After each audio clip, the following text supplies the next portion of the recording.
Pois bem, a ligação do tipo iônica, ela também pode ser chamada de eletrovalente ou heteropolar. Só desculpa, galera, pelo barulhinho aí fora, é porque nós temos, né, alguns vizinhos aí que gostam, cara, de perturbar nesse horário. Mas enfim, vamos seguindo. Não vou editar o vídeo como é de costume, beleza? Por favor, não se aborreça comigo, tá bom? Então, ligação do tipo iônica também é chamada de eletrovalente. Por que eletrovalente, Mica? Porque nós temos a transferência de elétrons, não é isso? Então nós temos elétrons que na verdade são valências, tá bom? Que podem ser recebidos ou cedidos. Perfeito. Também pode ser chamada de heteropolar. Esse termo hétero dá uma ideia de diferença. E diferença de quê? De polo. Um cara que cede elétron é positivo e um cara que recebe elétron é negativo. O cara que tende, galera, a transferir, ceder, perder elétrons, ele vai ficar com carga positiva. Geralmente se observa isso para os metais, como é o caso aqui do sódio da família 1A. O cara que tende a receber, não é isso? O elétron, ele tende a ficar o quê? Negativo. Isso é uma característica muito particular e bem presente no caso dos ânions, como é o caso do bromo aqui pertencente à família 7A dos halogênios. Aqui é o cálculo que eu falei para vocês.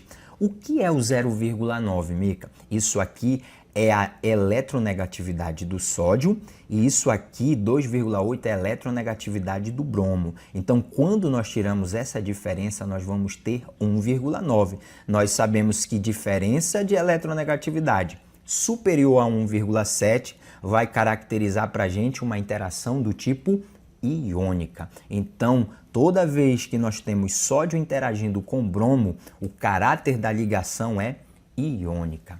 Beleza, vamos pegar aqui o exemplo, por exemplo, e é até redundante, né? O exemplo por exemplo. Mas enfim, galera, interação entre átomos de sódio e cloro, cara, conhecido no dia a dia como sal de cozinha. Perfeito! Se nós formos olhar para o mineral, galera, nós vamos ter halita, né? Tá bom? Então tá, sódio, número atômico 11, aqui nós temos a sua configuração eletrônica, lembra que aqui ele está na forma fundamental, neutra, não houve perda e nem ganho de elétrons, tá bom? Aqui nós temos o cloro também na sua forma fundamental, divididos aqui, galera, ou seja, perdão, distribuído aqui os seus 7 elétrons. O que nós vamos perceber aqui, cara? O que nós temos é a camada de valência do sódio. Lembra que a camada de valência é a camada mais externa. Como é que eu vejo, Mica, a camada mais externa? Olhando para o maior valor. O maior valor aqui não é 2, e sim 3. Então, ele está na terceira camada e ela só tem um elétron. Quando nós observamos para o cloro, diferente do sódio, tem 3 camadas, porém com 7 elétrons. O que nós vamos perceber aqui, gente? O sódio, ele poderia se estabilizar recebendo 7 elétrons e se assemelhando ao argônio, que tem número atômico 18. Só que a gente sabe que a cada elétron envolvido num processo de perda ou de ganho, isso envolve energia, né, galera? E quanto mais elétrons, mais energia. E tu sabes que quanto mais energia um processo envolve, menos espontâneo ele tende a ser, se comparado com um processo que envolve menor quantidade de energia, que porventura tende a ser espontâneo. Então perceba o seguinte, para o sódio é muito mais fácil perder esse elétron, certo? E no caso, quando ele perde esse elétron, ele vai formar um cátion monovalente. O cloro, em contrapartida, só falta um elétron, ele tem 7. E para o seu octeto ser estabelecido, ele recebendo 1, forma 8. No caso, o cloro não vai se estabilizar perdendo, e sim recebendo elétrons aqui, no caso recebendo um elétron. Então, há um interesse comum entre o sódio ceder e o cloro receber.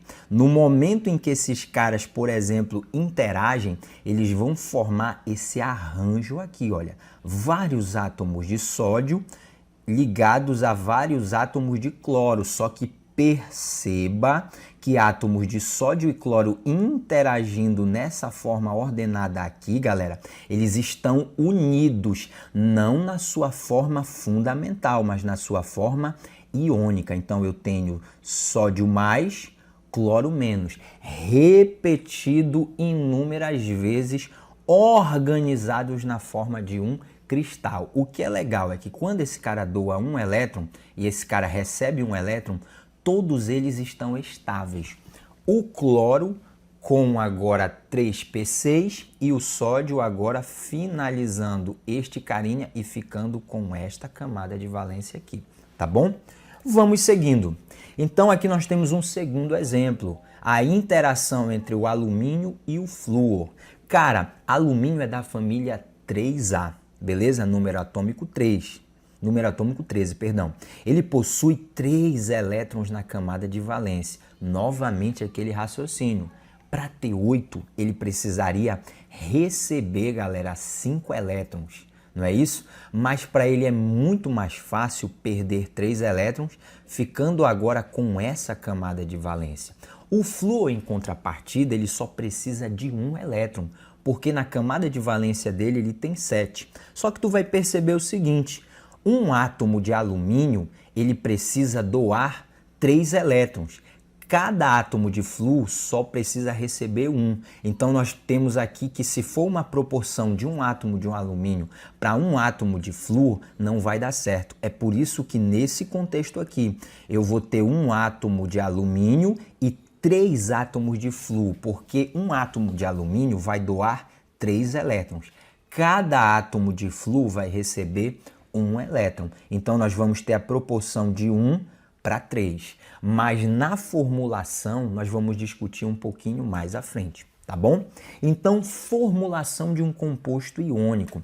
Cara, formulação já está dizendo o nome, né? O termo significa a fórmula de um composto iônico. E galera, toda vez que nós formos descrever a fórmula de um composto iônico, nós vamos procurar obedecer esses 3 passinhos aqui, olha. Primeiro, nós vamos escrever os símbolos dos íons. Íon é um termo geral, certo? Geralzão. Nós sabemos que tem íon na forma positiva, chamado de cátion, geralmente metais ou espécies que perdem elétrons, e ânion, que são, na verdade, né, ametais, ou, dependendo da situação, o hidrogênio também, beleza? Ou grupos de ametais que que recebem elétrons e ficam com a carga negativa. Então, segundo momento, o íon positivo ele é escrito à direita e o íon negativo é escrito à esquerda. Então, primeiro escrevemos o cátion, depois escrevemos o ânion.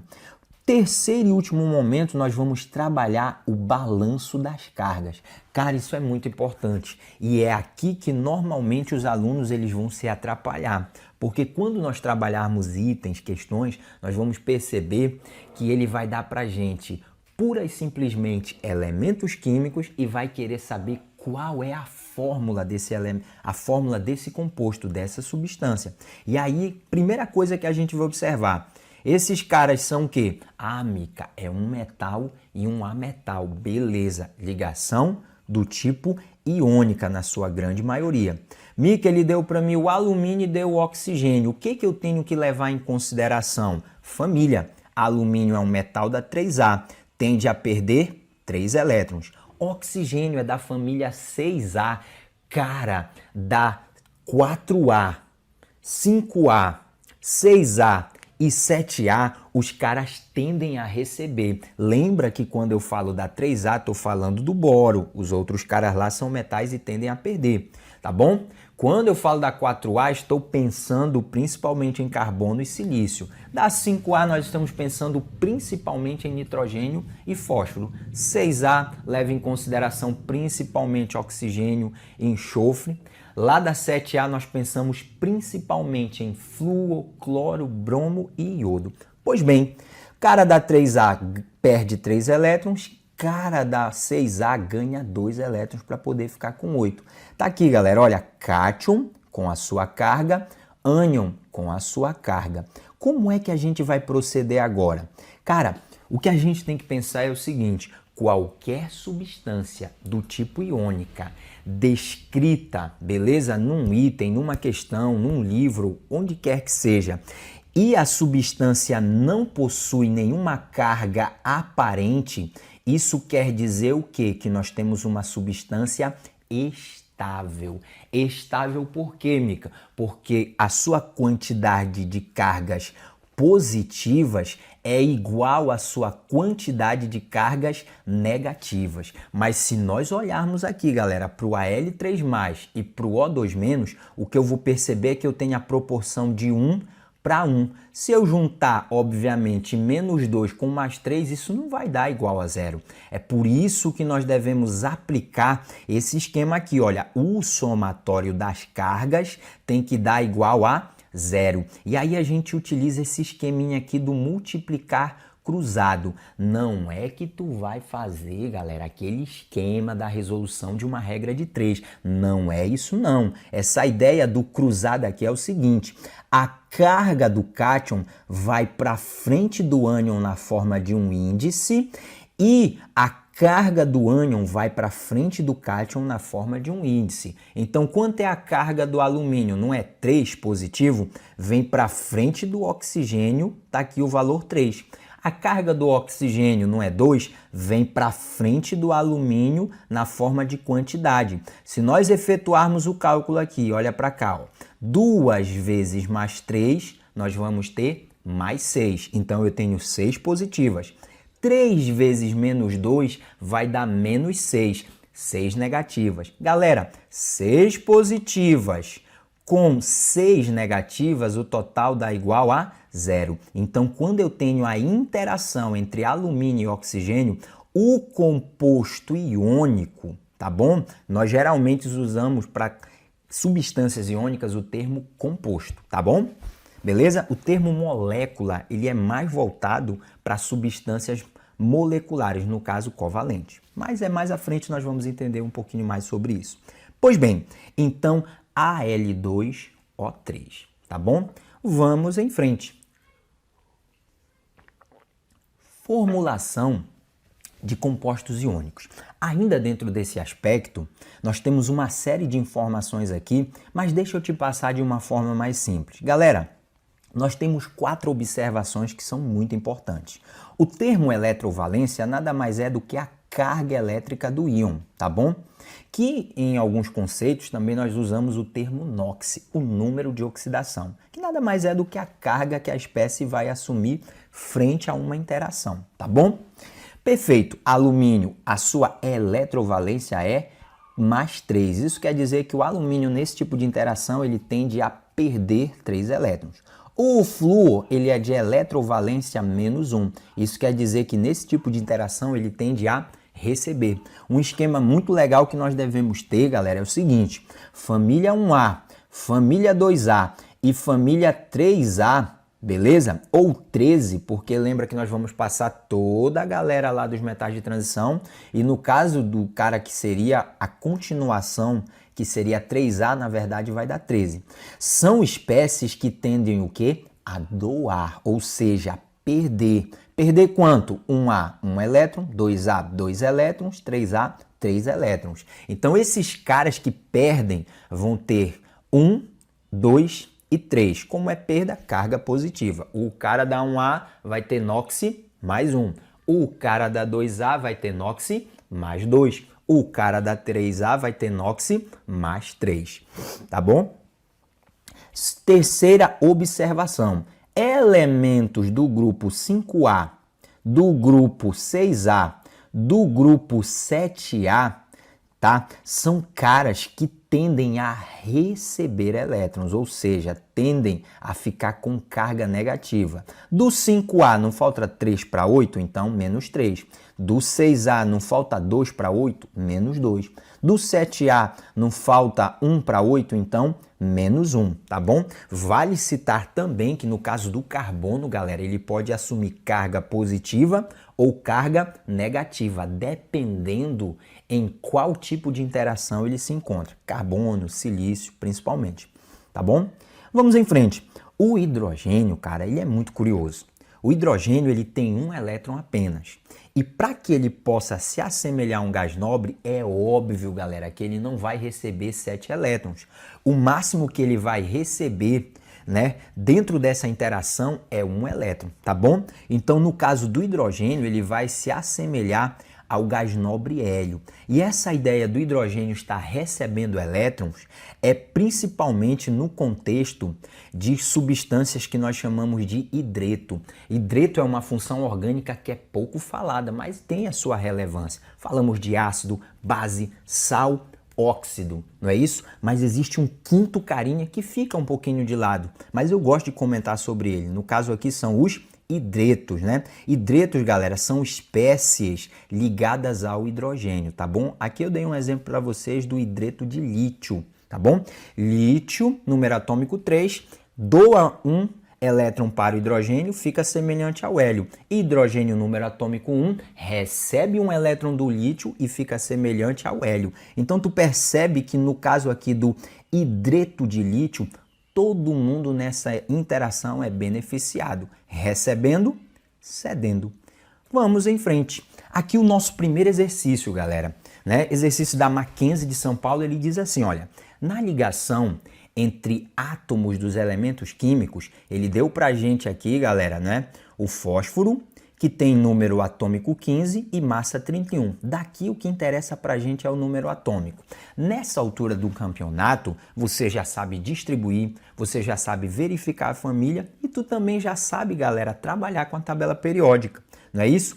E o cálcio, que tem 20 prótons, beleza, 20 prótons, porque o número atômico dele é 20, forma-se o composto de fórmula. Beleza, então, interação entre fósforo e cálcio.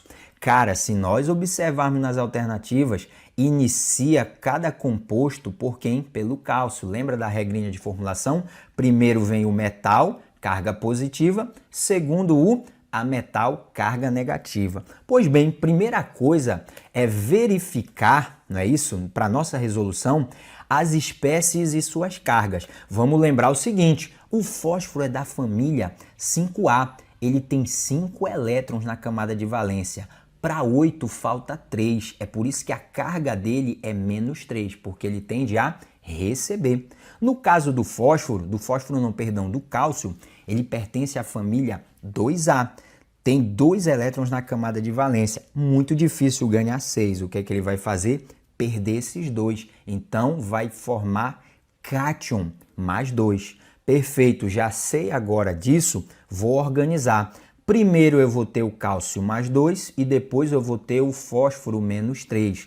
Opa, já escrevi os íons aqui. Agora vamos formular. Lembra lá do esquema da nossa xizinho, né? Da nossa setinha? O cálcio vai ter na frente dele, galera, o índice 3, que na verdade corresponde à carga do fósforo.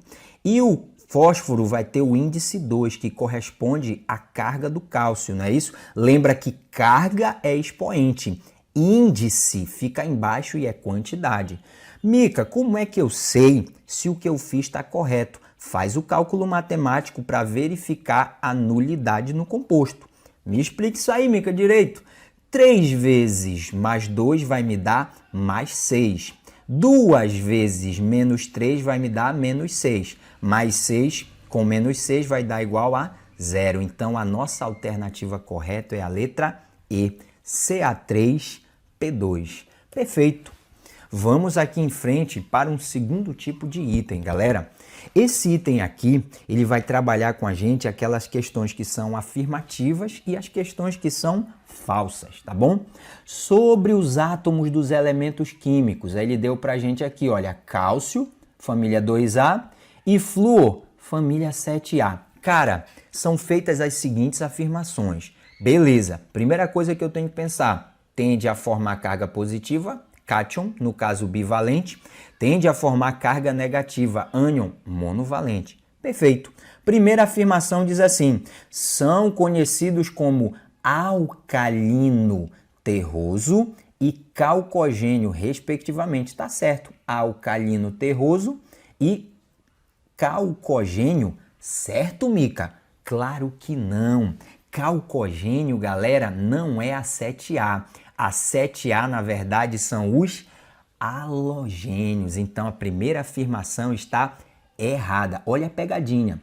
Cara da 7A não é calcogênio, e sim halogênio. Primeira está errada. Vamos para a segunda. Segunda diz assim, olha, formam uma substância química representada por CaF2, chamada de fluoreto de cálcio. Beleza. Galera, vamos perceber aqui o seguinte. Como é que eu vou fazer a formulação? Primeira coisa que nós vamos ver, os íons, certo? Cálcio dá 2A mais 2, fluo dá 7A menos 1. Tranquilão? Vamos fazer o esquema lá da setinha. O que nós vamos ter? Ca1 não precisa aparecer, lembra que é subentendido. O mais 2 passa na forma de índice F2. Então, nós vamos ter CaF2. Ou seja, a segunda afirmativa está exata. Mica, e esse negócio da nomenclatura, Mica? Nós vamos estudar, galera, lá na frente, muito à frente, quando nós estivermos falando sobre nomenclatura. No caso aqui, galera, de sais, porque isso aqui é um sal, tá bom? Mas vamos em frente. Terceira afirmação, ele diz assim, a ligação entre esses dois átomos é iônica. Sim, galera, metal mais ametal, na sua grande maioria, configuram ligação do tipo iônica. Só que, Mica, tem casos de metal com ametal que não prefigura uma ligação iônica?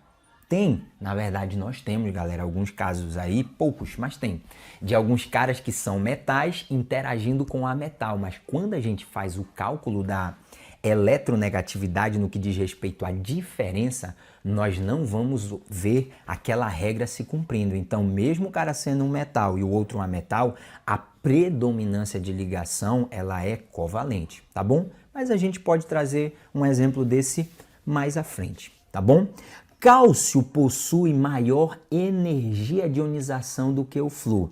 Cara, isso aqui é muito legal, propriedade periódica. Lembra que o cálcio vai estar aqui na família 2A, galera? É nessa região aqui que o cálcio estaria. O flúor, galera, vai estar para cá, para essa região, não é isso? Na família 7A. Lembra, gente, que o flúor é o cara mais eletronegativo da tabela periódica. Perfeito? Então, numa interação, galera, ele tende a atrair para si o par eletrônico. Então, é óbvio que a energia de ionização do cálcio ela não é maior, e sim menor se comparada com a do flúor. Por isso, a alternativa correta, letra C. Segunda e terceira estão corretas, tá bom?